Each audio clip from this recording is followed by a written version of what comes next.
Boa noite. Oi, Tá, gente? tudo bem, pessoal?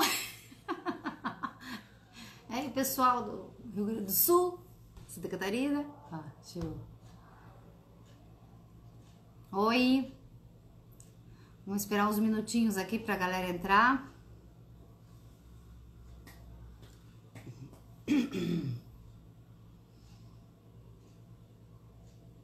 Oi, Kati.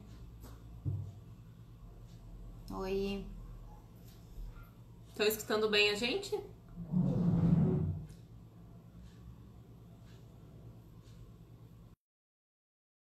Aí, se estão escutando bem a gente. Gente. Aí. Ok. Só vamos esperar mais um minutinho. E daí a gente começa. Aí a gente vai começar. O tema de hoje é Úlceras de membros inferiores. venosas, Tema muito bom. arteriais. É um tema muito polêmico. Um pouquinho, né? Ai. Vamos ver o quanto as pessoas têm esse tipo de paciente. Acho que o que mais tem é quem trabalha em unidade básica, principalmente, né? Mas quem trabalha onde acho que a maioria dos pacientes, né? Uma boa parte são essas lesões.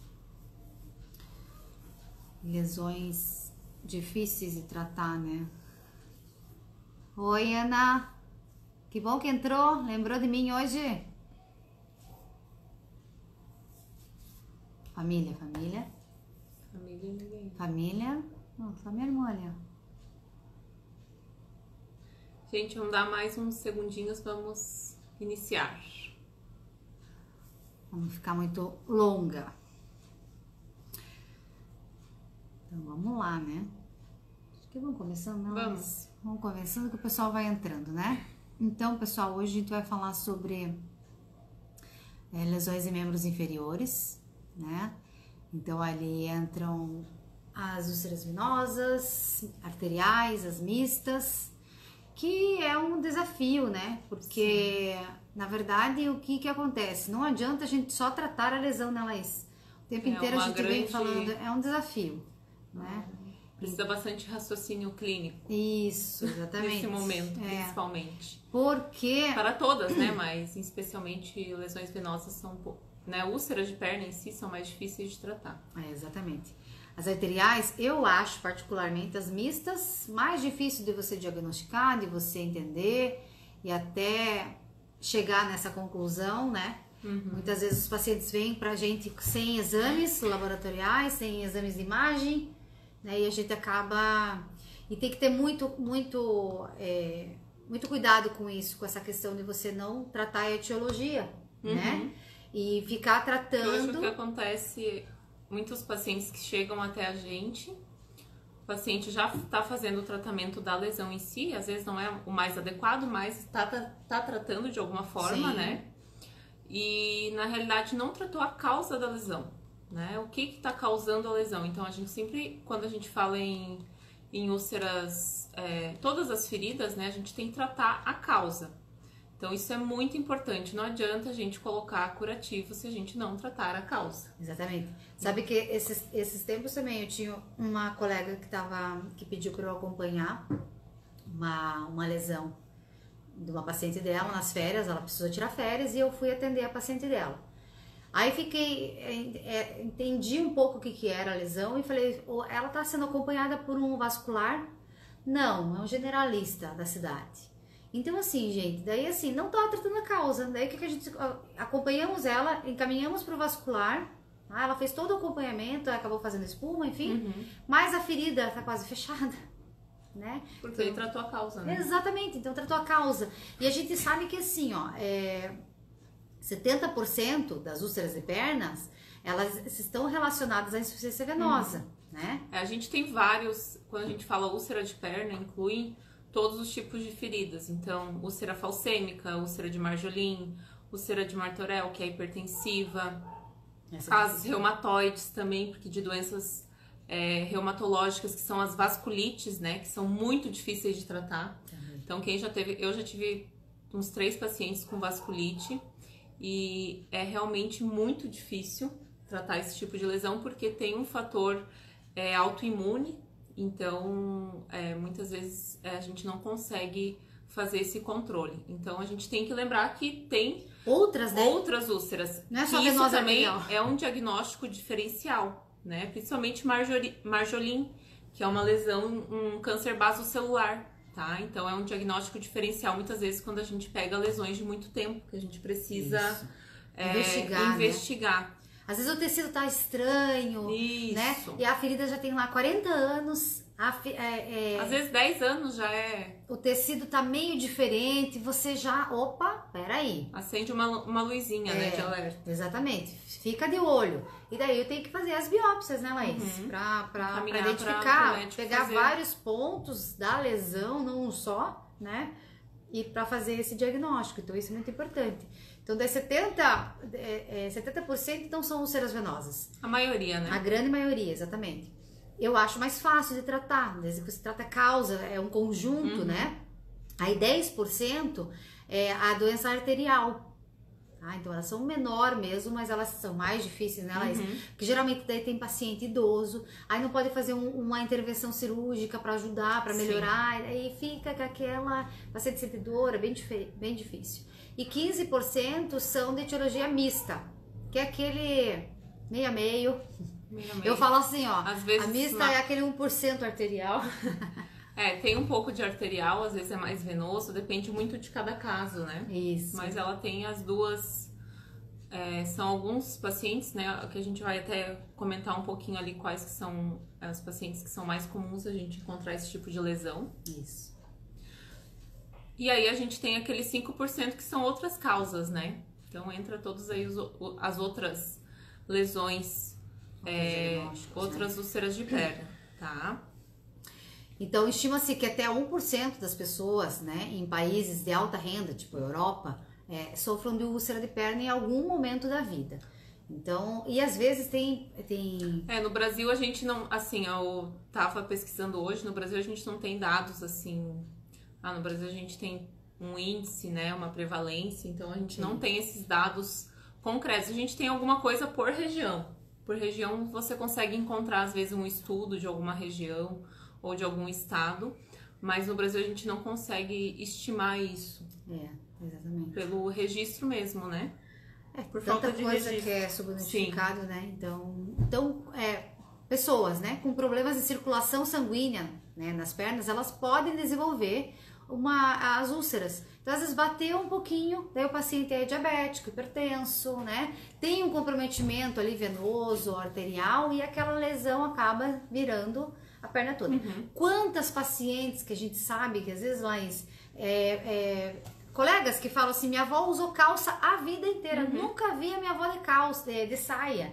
Porque às vezes teve a lesão a vida toda e escondeu da família, né? Quantas tem assim? Muitas, são várias, né? Muitas mesmo. Então, uma coisa que é essencial é a gente saber diferenciar a arterial da venosa. Isso é muito importante, porque, por exemplo, se eu aplicar uma terapia compressiva numa úlcera arterial, eu vou prejudicar, posso até aumentar o potencial de amputação desse paciente, tá? Posso piorar a um modo que o paciente ampute esse membro, essa perna, esse pé, enfim. Necrosa, né? Porque não tem circulação, aí você vai comprimir, então tá feito... É a mesma coisa quando às vezes falam terapia pressão negativa, né, também. Esse paciente tem lesão arterial muito difícil, então tem que... É aquilo que a gente sempre fala, não adianta colocar a melhor tecnologia se você não tratar a causa. Então tem que ter muito cuidado com isso, gente. Então às vezes assim, ó, quando a gente orienta às vezes terapia compressiva, multicamadas, bota de una, enfim, a gente sempre avalia o paciente para fazer de voltar em 24 horas, né, ou troca com mais frequência, né? A prática clínica, você vai saber identificar, e claro, você vai ter que fazer um exame físico completo, alguns exames que a gente vai falar aqui, para você conseguir identificar se tem alguma lesão arterial, suspeitar, tá? Então a gente vai falar um pouquinho primeiro das arteriais, tá? Então as lesões arteriais, elas ocorrem por falta de sangue, tá? tá? Então a gente não tem um suprimento sanguíneo que chega até lá no dedinho do meu pé. Então ele pode ser causado por uma aterosclerose, tá? Ou um bloqueio mesmo da artéria. E sem o tratamento, o paciente pode ter uma amputação, porque ele vai, imagina, vai ficar sem o sangue que deveria chegar até as extremidades. A gente já sabe que as extremidades a gente não tem um suprimento sanguíneo adequado, então quando a gente tem uma oclusão arterial, se o paciente não tiver uma intervenção, né, ou medicamentosa ou cirúrgica, ele corre um risco muitas vezes grande de amputar, tá? E aí são às vezes aquelas lesões que chegam com o dedinho mumificado, né? Com os dedos todos mumificados. Aí o enfermeiro tá louco pra desbridar, né? Também. E são lesões que demoram muito tempo pra cicatrizar, né? Então às vezes o paciente vem com aquela história. Nunca cicatrizam, né? Com aquela história, com aquela lesão. Ah, eu tenho uma lesão há tanto tempo que não cicatriza. Aí você observa os sinais clínicos e aí quem trabalha com isso já identifica que tem algum componente arterial. Pode ser que ele tenha venoso, também pode ser que seja uma mista, mas muitas vezes o comprometimento arterial é muito maior. E a queixa mais comum é a dor, né, Laís? Então, principalmente, a gente fala assim, começa a observar, né? Tem o diagnóstico é muito importante, insuficiência arterial, e daí você vai fazendo algumas perguntas, né? Então, dói quando levanta a perna, quando o senhor deita, ergue a perna, dói. Eu não consigo dormir. Tinha um paciente que ele dormia com a perna pra fora da cama. A gente vai falar desse sinal depois, que é o paciente ficar com a perna pendente, né? Isso é bem característico de quem tem lesão arterial. E muitas vezes o paciente fala assim, durante o dia eu não sinto, mas quando eu vou tentar dormir, né? Ele não consegue, ele fica com a perna pendendo ali, porque ele não consegue nem colocar a perna no nível reto da cama. Exatamente. Né? E erguer, daí sentado, muitas vezes, né? A pessoa não sabe o que o paciente tem e fala, não, você tem que erguer a perna. Aí o paciente tenta erguer a perna, quase morre de dor. E não consegue fazer isso, né? A gente vê várias orientações nesse sentido também. Exatamente. Então é dor, né? Pode acontecer também no caminho ou quando faz alguma atividade física também, né? Cãibra após o exercício também é um indicativo. E o paciente, ele sente dor até em repouso, tá, gente? O paciente com lesão arterial, ele sente dor parado. Ele tá, a hora que ele vai dormir, geralmente é onde ele sente mais dor, né? E às vezes sente dor com a claudicação, né? Fica com a claudicação e daí até chegar ao nível que ele até em repouso ele tem a dor, né? Então pra gente avaliar, tá? Um exame que nós enfermeiros conseguimos fazer é fazer o ITB, tá? Que é o índice tornozelo-braço. Então a gente vai fazer a pressão dos membros superiores, né? E dos membros inferiores. E a gente vai dividir o índice do tornozelo pelo braço. Por isso que é índice tornozelo-braço. Então, ali vai dar um valor, tá? E com base nesse valor, a gente já vai suspeitar que esse paciente tem uma lesão arterial, tá?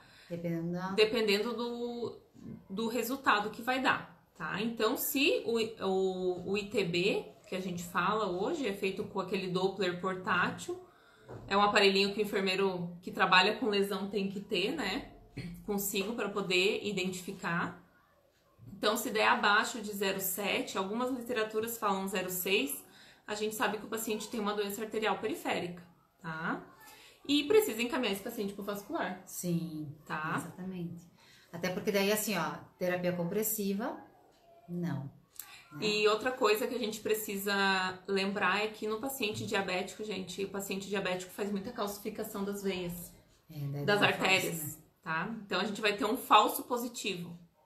Tá? É muito complicado. Daí, principalmente assim, na anamnese, quando a gente faz todo o histórico do paciente, a gente vai saber se é diabético, né? Hipertenso, já vai ter uma noção. Então, pra gente lembrar que pro paciente que tem diabetes, o ITB simplesmente não vai nos dar uma certeza que ele não tem comprometimento arterial. Sim. Tá? Porque muitas vezes o ITB pode dar normal e o paciente tem um comprometimento arterial grave, tá?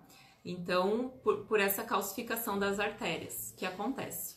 Então, o principal tratamento é a melhora desse suprimento sanguíneo. E muitas vezes precisa, entrar com uma intervenção cirúrgica, né?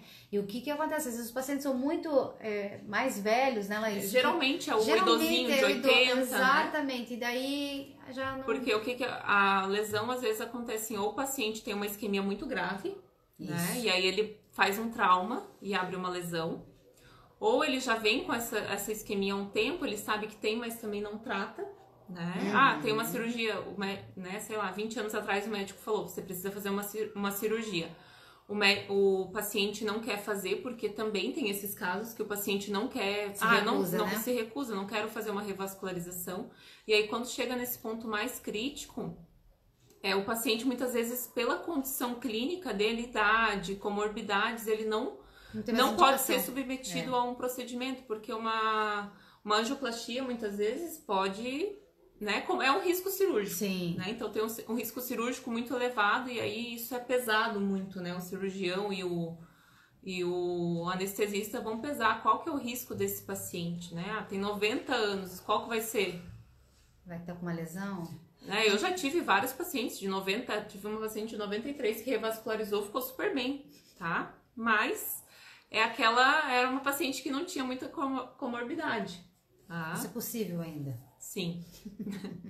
Então, esse tratamento também pode ser muitas vezes medicamentoso, né? Nem sempre é cirúrgico, então muitas vezes com alguns medicamentos tem a melhora. Então, claro que a gente tem que encaminhar sempre pro vascular, né? A gente como enfermeiro que trabalha, a gente tem que ter um vascular que é amigo da gente, né? Sim. Pra gente... É essencial, o vascular é tudo pra gente. Então a gente precisa, para ele realmente fazer um Doppler arterial e venoso, ver como é que tá essa questão, porque a gente faz o ITB, a gente vai fazer a palpação de pulsos, que é bem importante também, fazer palpação de pulso pedioso e tibial posterior, se não, no arterial, se não sentir poplíteo, tá? Então a gente vai fazer. Então, quando não tem uma intervenção cirúrgica, o tratamento da lesão também é muito importante, né? Sim. Então, identificar em que estado que ela está, né? Então, às vezes assim, às vezes você pega um paciente lá que chega pra você com os dedinhos já todos necrosados, né? Aí você vai ter que ver o que vai acontecer. Eu já vi paciente que cai o dedo. Também, né? Acontece. Às vezes o médico espera cair mesmo. Então, inclusive... Mumifica, né? Cai na mão. Pela falta de suprimento. Então, a gente vai falar um pouquinho dos sinais e sintomas, tá? Porque hoje tem bastante conteúdo. Isso. Então, a gente observa uma ausência de pelos na perna desse paciente, tá? Então, ele não tem... Tem um ou outro pelinho, é bem pouco. Mas é bem bem pouco. Mas às vezes também, Laís, tem pacientes que já tem pouco pelo mesmo, sim, né? Sim. Tipo homens, às vezes tem homens que tem poucos pelos. Então você olha as duas pernas, vê o braço, também tem isso, tá? O membro mais frio. A gente vai encostar na perna ou no pé, vai estar aquele pé gelado, né? Isso, Quando ele baixa, aquele pé que fica branco. Exatamente, a perfusão, né? Então, olhar a perfusão. A dor pode ser moderada ou intensa. Geralmente, a principal queixa dos pacientes de úlceras, né, arteriais é dor. Sim. É a principal... E assim, ó, que ela fica a perna em pêndulo. Isso. Né? Então, alivia a dor quando abaixa o membro. Né? Então, assim, um paciente dorme... Esse é o paciente que dorme sentado. Você pergunta como é que você... à noite, como é que é? Eu tenho que dormir sentado com a perna para baixo. Então, essa é a qualidade de vida do paciente. Sem nenhuma. Fora a dor, né? Que ele acaba acostumando com a dor, né? Então, pra ele é normal a dor. Claudicação intermitente, né? Que é aquele caminhar meio compensatório, né? Isso. Porque ele sente dor, então ele vai claudicando, que a gente fala. Então, é importante, às vezes, quando o paciente tá entrando, né? No consultório. Você já olhar o caminhar dele. O caminhar dele, né? Que é importante.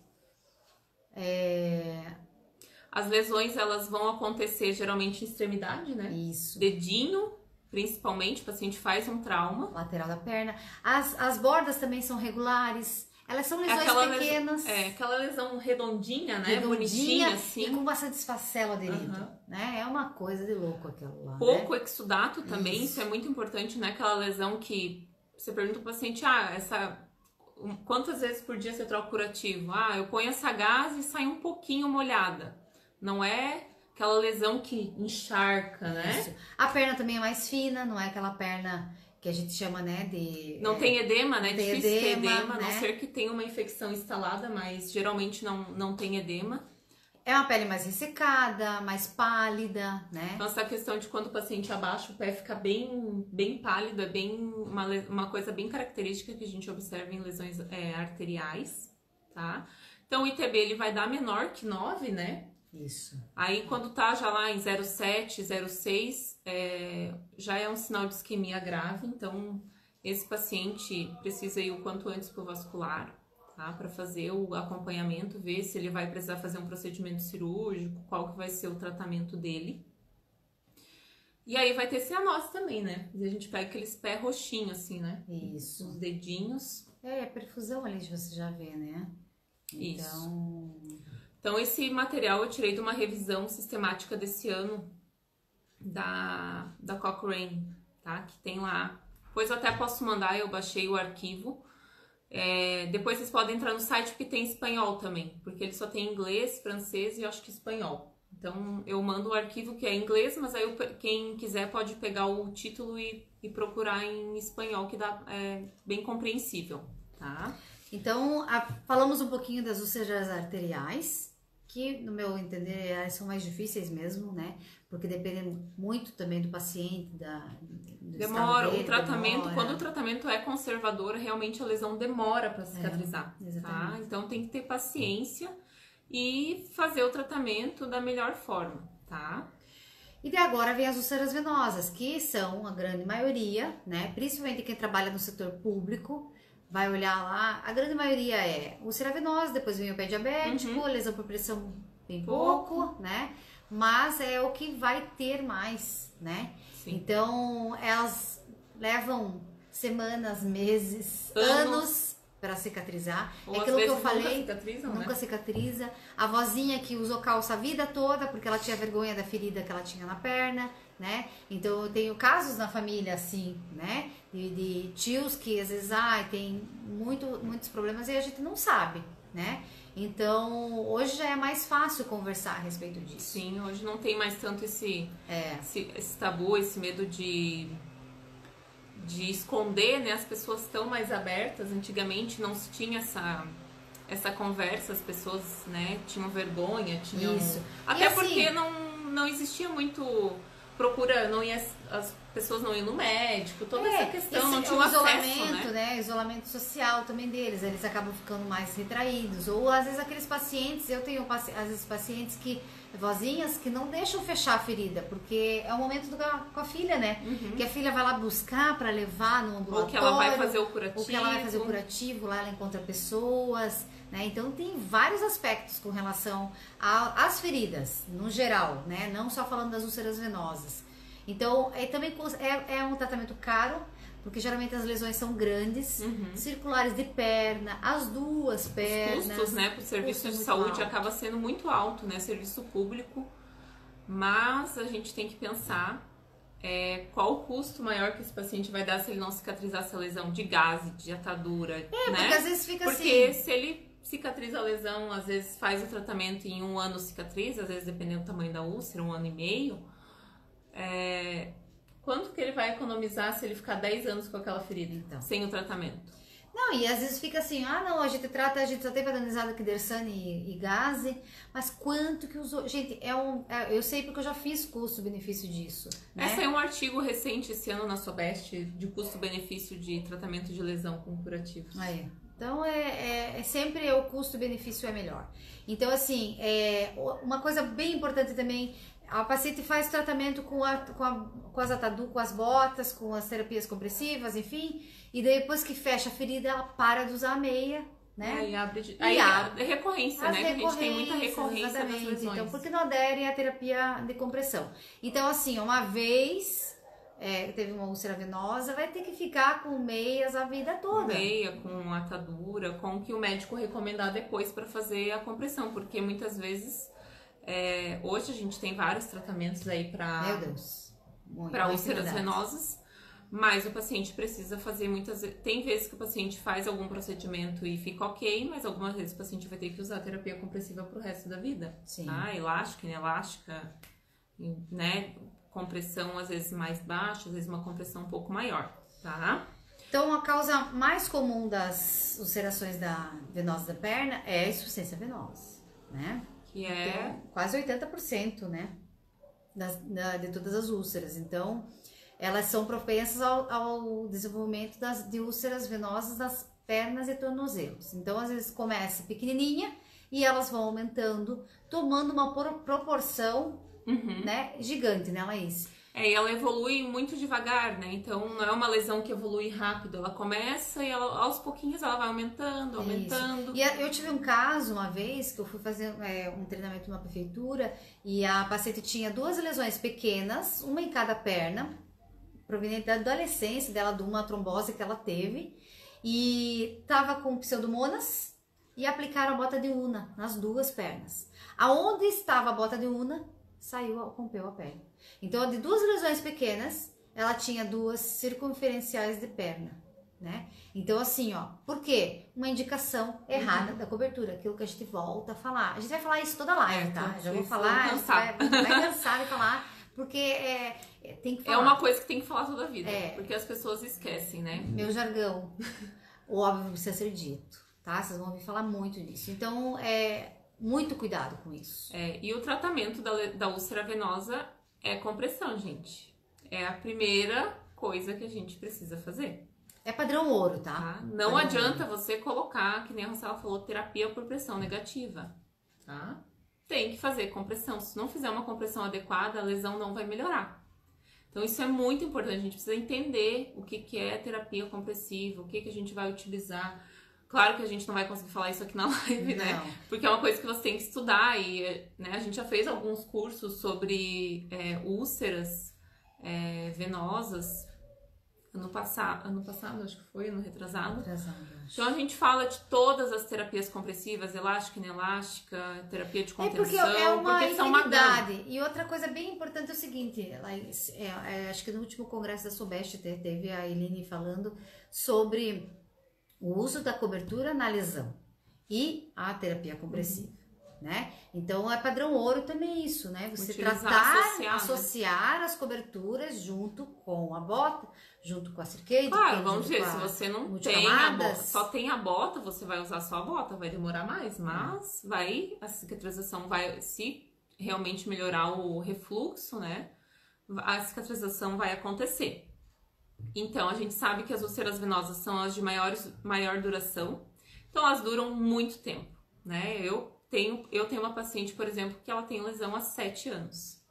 Então, começou pequena, foi aumentando, e nesses 7 anos pegou praticamente quase circular, né? Ela fez 2 lesões enormes, com mais de quase 15 centímetros de comprimento e largura 10, 12 centímetros. E elas infectam também, né?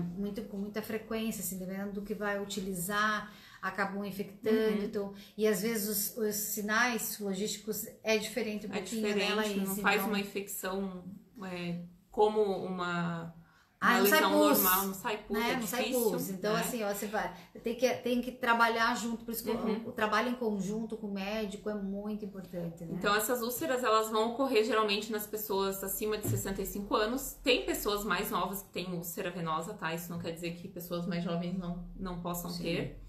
Geralmente mais em mulheres que homens, tá? É mais comum as mulheres ter úlceras venosas. E a gente sabe que tem uma alta taxa de recorrência, né? Porque aquilo que o paciente faz, o tratamento fechou, ele para de usar a terapia compressiva e aí ele volta, né, o problema de refluxo, estase venosa, e aí a lesão abre de novo, às vezes maior do que era antes. Exatamente. Tá? Então a gente pode também ter comprometimento tanto do sistema venoso profundo como do superficial, tá? Então essas veias elas vão se tornar incompetentes, que a gente fala, então, né, a válvula da nossa veia ela não vai mais estar funcionando, então o sangue não vai retornar para o coração, que é o que deveria, né? A bomba, né? Isso, o nosso músculo gastrocnêmio ali, ele deveria fazer a compressão e voltar, tá? Então esse músculo também vai ficando fraco. Por isso que a bota, ela fica até 2 dedinhos abaixo do joelho, né? Não adianta colocar até metade da panturrilha, tá? Mesma coisa que nada. Bota de Una, gente. Existe algumas compressões que você faz até a metade da perna, Eu já vi alguns estudos, até alguns médicos também que fazem alguns cursos aí de terapia compressiva, né, mas não é a bota de Una. A bota de Una tem que ser até abaixo do joelho, tá? Então a gente tem esse comprometimento, né, do refluxo, então vai ter um aumento, né, da hipertensão na parte da perna, então a gente vai ter uma hipertensão venosa, tá? E essa hipertensão vai fazer com que a lesão se abra, vai romper a pele, né, a nossa epiderme, e a gente vai ter a lesão, tá? Vamos ver o que mais aqui. Tá? Nossa cola aqui, tá? Nossa cola. Então, como a gente falou, pode, né, durar meses ou anos. Tem paciente que tenha 40, 50 anos. São lesões mais exudativas, então a pele periferida, elas são mais maceradas, né? Principalmente na parte de baixo do pé, né? Porque daí é onde, né, vai todo o maior exudato vai para lá, né? Então, geralmente, o uso de coberturas que absorvam é extremamente importante, né, Laís? Então, geralmente são lesões maiores, né? São aquelas lesões 10x10, né? E que daí você tem que usar coberturas maiores também pra você. Não adianta às vezes também só colocar um pedacinho aqui no meio, outro pedacinho ali, outro pedacinho ali, também. Né? Já aconteceu isso, de eu pegar assim um pedacinho aqui, outro aqui, nas pontas, nas bordas. Ou deixar só embaixo. Não adianta, gente, tem que colocar cobertura na ferida toda, tá? Aí vocês vão escolher a melhor opção. Conforme a avaliação. Conforme a avaliação de vocês, tá? Geralmente essas lesões, elas estão localizadas ali no maléolo medial, né? Bem no tornozelo, é bem característico. Tanto face no medial ou também no distal. Mas no medial é mais comum, que é na parte interna aqui da nossa perna, tá? Então, vamos para os sinais e sintomas, tá? Que é bem importante. Então, vamos observar a diferença da arterial para venosa. Isso, tá? É importante. Então, paciente... A dor é variável. Tem paciente que tem um pouco de dor, tem paciente que quase não sente dor. Isso. Tá? Ou principalmente assim, o paciente sente às vezes dor quando caminha ou no final do dia, mas você consegue tocar na lesão. A lesão arterial, você não consegue encostar. Isso é bem... E às vezes para você desbridar um pouquinho, né, Laís? Como é difícil na arterial. E ali na venosa não, você consegue fazer a limpeza, porque o paciente não tem aquela dor intensa. Exatamente. Então assim, às vezes, já aconteceu com a gente até, de um paciente, que a gente tinha certeza que era mista. Daí o vascular falava dele que era venosa só. Sim, lembra, paciente, né? Tabagista, diabético. Então... e ele sentia, não podia nem olhar para a ferida, né? Então, assim, a dor vai variar, certo? Às vezes melhora a dor quando ele eleva o membro, né? Então, às vezes também, Laís, uma coisa importante às vezes falar, a elevação do membro, não precisa ser lá em cima também, sim, né? Acima do nível do coração, né? Não precisa colocar 10 travesseiros para a gente ficar com a perna... E também não vale ele sentar e colocar a perna aqui, né? Isso, também não adianta. Também então, não já adianta. explicar para o paciente que isso não vai melhorar o fluxo. Porque o retorno venoso não vai subir. Tem que ser acima do nível do coração. Então, paciente deitado, a perna um pouquinho elevada. Isso. Tem pacientes que colocam até calço na cama, né? Pra deixar a cama já mais elevada. Outra coisa bem importante, ela é toda irregular, né? Aquela borda toda desenhada. Toda desenhada. Uma das coisas, por elas serem lesões muito grandes, elas têm as ilhas de epitelização, né? Que a gente já falou das ilhas de epitelização. Geralmente aquela lesão começa... pontinhos, que é uma lesão enorme, né? Então, difícil a borda, vir aproximar. Ficam mais esbranquiçados por causa da maceração. Do exudato, muita quantidade de exudato. Exatamente. Então, a gente vai ter... Essa lesão pode ser tanto superficial como profunda. Geralmente é mais superficial. Às vezes, se a lesão tá um pouco infectada ou tá com muito esfacelo, porque acontece, às vezes, dependendo do que o paciente está utilizando, de ter muito tecido morto. Mas geralmente não são lesões assim muito profundas, tendem a ser mais superficiais. Isso. A dermatite ocre, né, que é aquela hiperpigmentação em volta, né, a perna escura, né? Perna escura, tá? A dermatite pelo excesso de exudato, então a dermatite é bem comum, tá? O paciente tem muita coceira ao redor, né? Isso, coça demais. Tem aquele eczema bem... E às vezes acaba associando pomada ao redor, né? Pra essa coceira, tá? A perna, a gente chama de garrafa de champanhe invertida, né? Então o tornozelo mais fininho e panturrilha gigante. Geralmente tem bastante edema, né? Então, isso, muito edema. Mais característico de a gente ter edema nas lesões venosas. Então aquela perna que você palpa a panturrilha é dura, tá? Então tem aquele edema endurecido, né? Aquela induração que a gente fala que é a lipodermatosclerose, esse nome super comprido, tá? Bem facinho de falar. Pulso tibial posterior pedioso normalmente estão presentes. Então a gente vai palpar pulso, você vai conseguir sentir o pulso. Às vezes no arterial, às vezes você tem o pedioso, mas não tem tem o tibial, mas não tem o pedioso. Isso.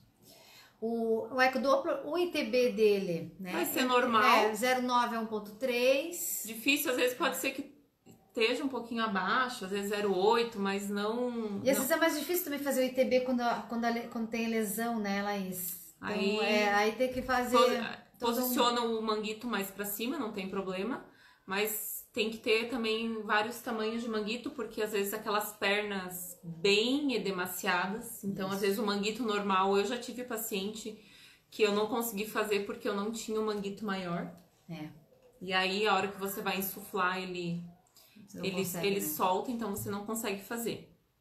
Então, gente, o tratamento para úlcera venosa são terapias compressivas. É padrão ouro, e tá? tratamento multiprofissional. Então, é a gente, enfermeiros, o médico, o fisioterapeuta para fazer a reabilitação desse paciente, drenagem, né, de todo... Se o paciente tem um linfedema importante também, é o fisioterapeuta que muitas vezes vai nos ajudar nesse momento. Tá? Então, a gente tem que trabalhar com equipe multiprofissional. O nutricionista, porque o paciente perde... E lembrar que essa lesão é extremamente exudativa, tá? Normalmente aquela lesão que o paciente troca 2, 3 vezes, sai que ela fala, parece que tem uma torneira. Né? Uma água. E precisa fazer, tá? Então, ver assim, ó. Quando usar, né? Quando eu vou usar a bota de una, quando usar a terapia compressiva, vai depender muito de cada caso, né, Laís? Porque a gente tem as compressões elásticas, inelásticas, tem as compressões, as multicamadas, né? A bota de una é uma terapia contensiva, tá? E aí tem...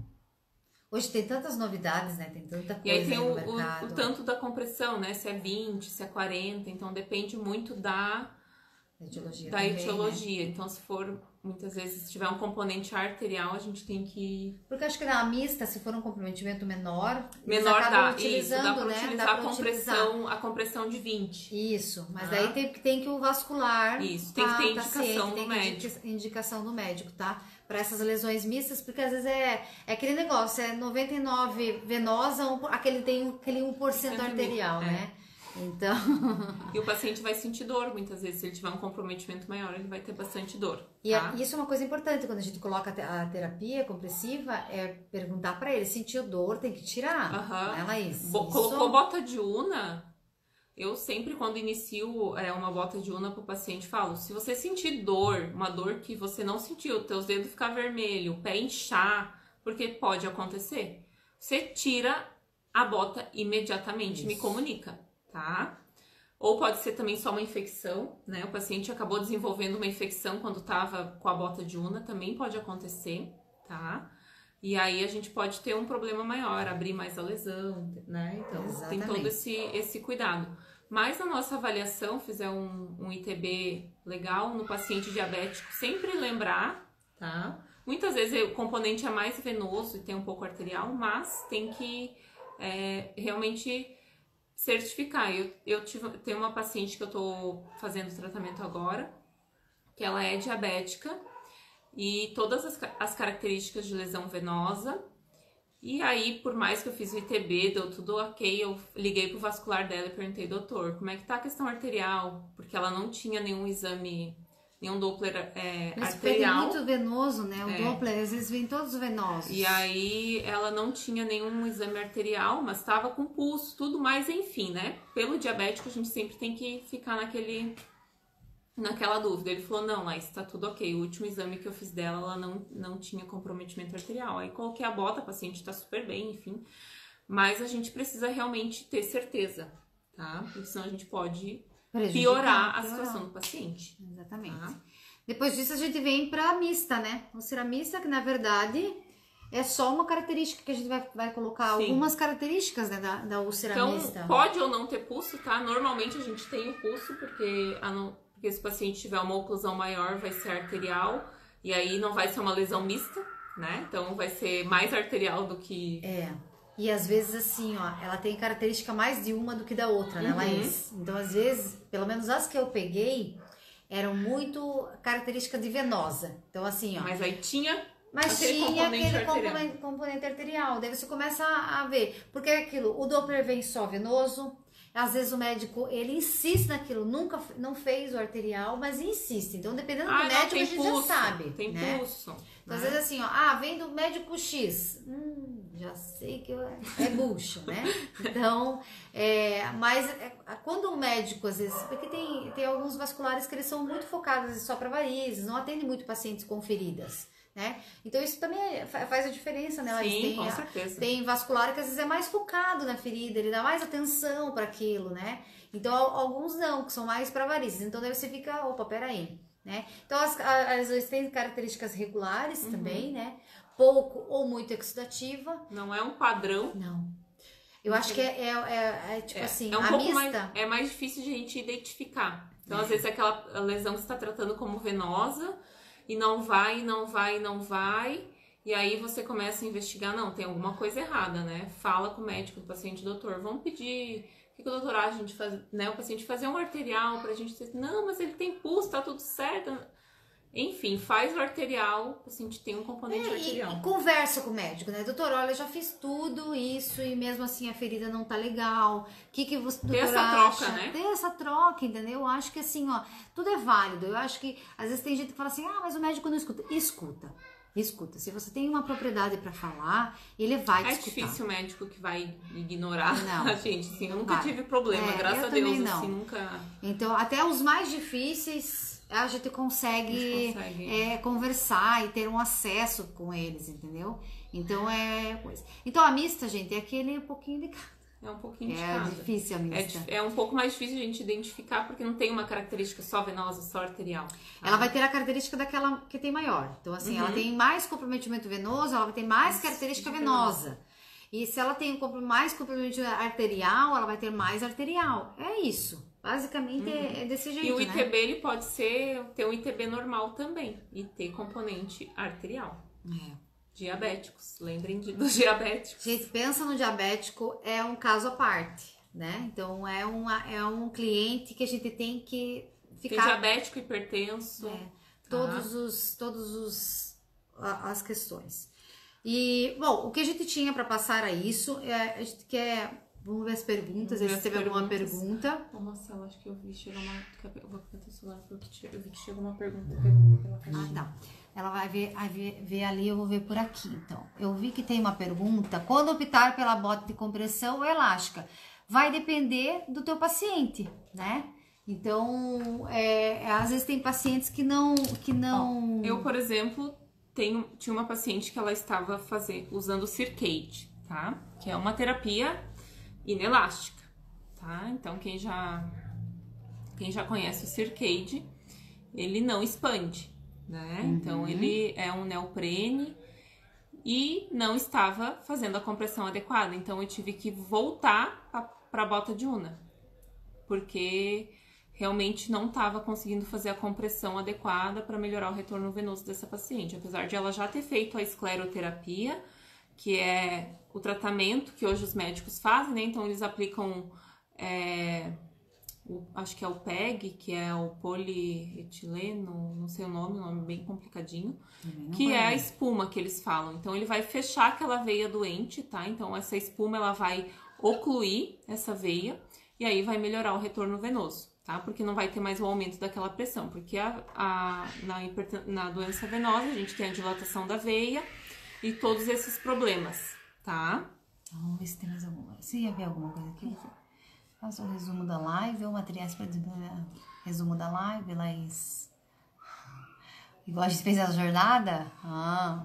Assim, ó, eu vou mandar alguns artigos que eu separei ali. Então, vocês podem ler, gente, tá? São artigos bem facinhos. só essa revisão sistemática, essas revisões que tem na base de dados da Cochrane são em inglês, tá? Ou espanhol, tem algumas que tem espanhol. Então, o espanhol dá pra todo mundo ler. Ah, mas nada que Google Tradutor não resolva também, né? Eu acho que não tinha nada. Vamos ver se tinha mais alguma pergunta aqui. Não. Mais alguma pergunta, pessoal? Quais as melhores coberturas? Nossa, é assim, ó, vai depender da lesão, né? Então, feridas mais exudativas, a gente vai ter que colocar coberturas que absorvem, né? Então, nas lesões venosas, a gente vai sempre ter que pensar que eu preciso absorver, porque eu vou ter uma quantidade ou moderada ou abundante de exudato. E aí, então, preciso realmente avaliar isso. Nas arteriais, ela vai ser mais seca, pouco exudato. Então, se eu colocar um alginato, muitas vezes não vai dar certo. Então, vou ter que utilizar uma cobertura que fique mais úmida. Até o paciente vai sentir dor quando a gente coloca um alginato numa lesão ressecada já. Então, vai ter que usar um hidrogel, uma gásima aderente. Isso. Outra coisa bem importante, assim, ó, né, Laís? Às vezes o paciente usa bota de una e daí, mas a bota tem que trocar a cada 7 dias. Não necessariamente, gente. Às vezes tá muito exudativa. Eu troco, às vezes, com 4, 5 dias. Com 4 dias, às vezes, precisa trocar, porque a lesão é muito... Eu tenho uma paciente, uma das minhas pacientes, essa que tem uma lesão há 7 anos... E ela já tá 1 ano agora, 1 ano e pouquinho fazendo tratamento, a lesão tá quase fechada. E eu troco bota de una a cada 4 dias, porque ainda a lesão tem bastante exudato. Isso. E aí macera, né, gente? Imagina, escorre todo aquele exudato na bota de una, fica ali. E quando usa Circade também, né? Circade vai molhar, também. vai sujar, entendeu? Tem que ter mais de um. Então, ou as multicamadas também, multicamadas. Né? E assim, ó, daí é a avaliação clínica, né? Então, assim, o mais importante é quando vai utilizar uma cobertura, primeira vez, chama o paciente no dia seguinte para você dar uma olhada, ver como que tá, né? Então, não, dá para aguentar 3 dias o alginato. Bota de una, 2, 3 dias, tu reavalia na primeira vez. Exatamente. Depois aumenta para 5. Aí vê como que tá, até chegar no 7. Mas assim, né, dependendo, não chega, tá? Vai ter que trocar antes, avaliar, até porque daí o risco vai ser maior, né? Vai macerar a borda, daí vai aumentar a lesão. Então, às vezes é mais barato, tá? É mais barato trocar às vezes 2 vezes na semana do que deixar os 7 dias. A bota de una em si não é tão cara, né? Exatamente. As multicamadas são um pouquinho mais caras. É mais acessível, né? E as multicamadas, ela tem um algodão ali para absorver. Também. Ela ajuda nisso, né? Então, você consegue às vezes deixar 5 dias, né? Então, a Circade, ela pode trocar o secundário, né? Porque ela tira a bota e tira a compressão e coloca. E tudo isso vai depender. E uma coisa também, assim, ó, quando usar a elástica inelástica, às vezes assim, ó, você tem na tua unidade de saúde as ataduras elásticas que tem que tirar todos os dias, mas aí o paciente não consegue aplicar sozinho, não tem quem aplique para ele em casa. Aí não dá certo, aí né? Não dá certo, né? Então, ou ele vai apertar fatores. Demais, ou ele não vai apertar. Exatamente. Bota de una só para pacientes que deambulam? Assim, ó. O paciente tem que deambular porque é força de trabalho, tá, gente? Então, o paciente caminha, mas eu já tive pacientes para edema, tá? Para edema, tratamento de edema. Linfedema, paciente que não deambulava tanto, ou paciente até às vezes que estava hospitalizado, que foi usado bota de una para diminuição do edema, prescrição do médico vascular, tá? Mas o paciente tem que andar, bota de una, o paciente tem que andar, gente. Os pacientes colocam bota de una, meus pacientes ficam pensando, precisa andar, tem que ficar com a perna para cima. Não, é força de trabalho.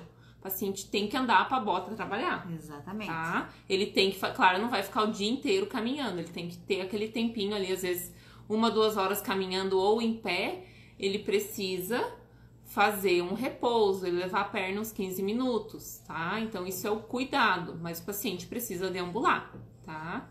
Se ele não deambular, não vai ter o efeito que aí a gente teria que usar uma outra compressão, de repente uma terapia inelástica, tá? Um Circade, porque o Circade, o paciente pode até dormir com o Circade, ele não precisa retirar, e não é força de trabalho, é uma terapia inelástica, tá? Então tem que pensar nisso aí. São vários fatores, né? E terapia compressiva a gente tem que estudar, porque é bem difícil, tá? Eu trabalho bastante e eu ainda tenho dúvida. Porque surgem muitas coisas, né? Muitas terapias E pra você não deixar nada de fora também, né, Laís? Porque às vezes a gente fica muito focada só na ferida. Então, assim, não deixar as coisas de fora. Faz um checklist, usa o Nossa avaliação, né? Quem ficou com a jornada tem até uma parte de TB lá, não tem? Não, tem, né? Tem a parte de avaliação de doença arterial, tá? Isso. No paciente diabético de neuropatia. Então, aquela avaliação, quem comprou a jornada pode utilizar para fazer a avaliação do paciente, principalmente diabético, fazem todos os seus pacientes, tá? Extremamente importante. Porque aí você vai avaliar vários fatores. Não, e até assim, ó, é uma maneira também de você pegar e ter mais pacientes. Conversa com o endócrino da cidade, né? Ela vai fazer, doutora, o quanto é importante todos os pacientes diabéticos fazer uma avaliação de neuropatia. Então, isso tem lá pronto para vocês, né? Então, quem ficou, né? Quem não ficou, a gente vai ver se vai conseguir alguma coisa, né? Não é se a Laís deixa voltar um pouquinho só, né? A jornada. Mas assim, pessoal, aí, ó, olha lá, ó, o feedback. Obrigada pelo feedback, ó, maravilhoso material da jornada, gratidão. Legal. Gratidão mesmo, né? Que bom que vocês estão gostando e a gente tá cada vez melhorando mais e trazendo mais novidades para vocês. Semana que vem, vamos já dar um spoiler de semana que vem? Semana que vem a gente vai trazer uma pessoa falar de ozônio, gente. Então, teve várias na caixinha de perguntas que pediram do ozônio. Eu não trabalho com ozônio, Rossella também não. Também não. E a gente tem a maior dúvida, porque todo mundo hoje fala em ozônio, ozônio. Então a gente vai trazer. Eu ia falar da outra coisa no fim, ainda bem que você falou. A gente vai. É uma coisa super nova, a gente nunca usou.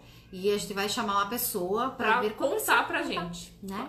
Que eu acho que vai ser muito legal e vai ser na terça-feira, tá, gente?